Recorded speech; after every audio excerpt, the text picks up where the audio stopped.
Today, we're going to do something a little different. We are going to dissect a masterclass in communication. We're going to break down exactly how to grab someone's attention and, more importantly, earn the right to keep it, all by using one company's playbook as our guide. Okay, let's dive right in. And this isn't some hypothetical question, right? This is the challenge we all face every single day. Doesn't matter if you're in a meeting, sending an email, trying to explain a new idea, those first 30 seconds are literally everything. So, what's the secret? How do you make them count? The case study we're looking at today is a company called GitScrum. Now, what's interesting about them is they were founded by engineers who were just fed up with project management tools that felt, completely out of date. We're going to treat them like a communication laboratory, analyzing all the different ways they open a pitch to connect instantly with a really skeptical audience, other developers. So here's our game plan. We'll start with the challenge itself, then we'll analyze two foundational strategies, hitting them with logic and hitting them with emotion. After that, we'll get into some more provocative approaches that really break expectations. And then we'll wrap it all up into a simple framework so you can go build your own powerful hook. Look, we're all drowning in information. So your opening line, it doesn't just introduce your topic. It has to earn you the right to keep talking. It's a promise, really. A promise that what you're about to say is worth their time. If you get it wrong, poof, they're gone. So, how do you start? Let's break down two classic but seriously effective approaches. The first one, it appeals to the brain with cold, hard data. And the second, it goes straight for the heart with a story of shared frustration. Okay, let's start with logic. This is what you might call the shocking statistic approach. Notice it doesn't start with features or vague promises. Nope, it starts with a number that is so specific, so painful, you just can't ignore it. It immediately frames the problem not as some small inconvenience, but as a massive, quantifiable loss that demands a solution. And this is a brilliant way to show exactly where that number comes from. The data shows teams lose almost 20% of their entire week just looking for information that's scattered across like 6 or more different tools.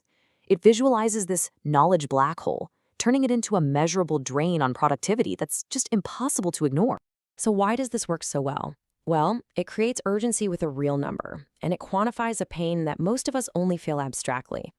Now, from a strategy perspective, this hook is perfect for analytical audiences, people who really value data. The risk, though? You better have credible, verifiable stats.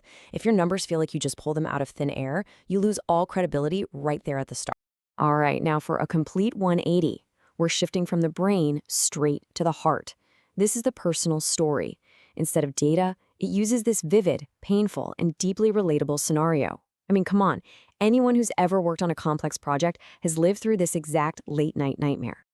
This emotional appeal works because it builds trust by creating instant empathy. It tells the audience, I get it, I've been there. It humanizes the brand, showing that the solution was born from genuine experience. So the strategic advice here is that this hook is amazing for building a deep connection. But, and this is a big but, it requires real vulnerability. If the story feels fake or manufactured, the backlash is going to be severe because you've just broken an emotional trust. Okay, so we've covered logic and emotion, which are really about connecting with your audience. Now let's look at some more confrontational hooks.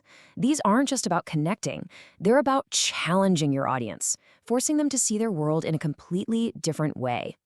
This one is the bold claim. It's so direct, it's confident, and it immediately puts the audience's current solution on trial. It forces them to stop and think, wait a second, is that actually true? It creates this intellectual tension that they just have to see resolved. This approach is so powerful because it challenges assumptions head-on and frames the existing tool as the villain of the story. But make no mistake, this is a high-risk, high-reward strategy. It's perfect if you have a disruptive product that's trying to unseat a big player. The catch? You have to deliver the proof immediately, or you just come across as arrogant and you've lost some completely. Next up, we have the brutal contrast. I love this one. It doesn't just tell you about the pain, it shows you, side by side with the solution.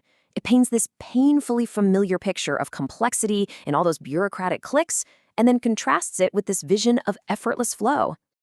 The reason this approach works is its simplicity. It turns a really complex decision into a simple binary choice between suffering and relief. This hook is incredibly effective when your solution offers a clear, dramatic improvement over a really convoluted alternative. The main risk, though, is oversimplification. If the problem is genuinely nuanced, this approach can feel a little shallow. And this one might be my favorite, the insider's revelation. It's like you're leaning in and sharing a secret that the audience already kinda suspects is true. It creates this instant conspiracy between you and the listener, positioning you together against a flawed industry. This works by creating an immediate us versus them alliance. Strategically, this is absolutely brilliant for building a loyal tribe around your brand. It works best when your audience feels misunderstood or let down by the establishment. The risk, of course, is that it can sound a bit cynical, and you might alienate some people who don't quite buy into the conspiracy.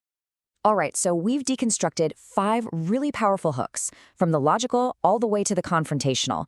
Now, let's put it all together. How can you take these ideas and build your own unforgettable opening? Well, it really just comes down to a simple 3-step playbook. First, you have to diagnose the true pain. And I mean, don't just focus on the surface-level problems. You gotta get to the core frustration. Second, choose your strategy based on your audience and your message. Are you gonna lead with data, a personal story, or a direct challenge? And third, build the hook. Actually write that opening sentence to be as specific and as impactful as you can possibly make it. Because here's the thing, a great hook does so much more than just grab attention. It sends a really powerful signal to your audience. It says, I see you, I get it, I understand your frustration, and I respect your time. And that understanding, that's the foundation of all effective communication. So the next time you get ready to speak, to write, to present, ask yourself this question. Your opening isn't just an introduction, it's a promise of value, of insight, a promise of a solution to a problem they deeply feel. The only question is, what are you promising?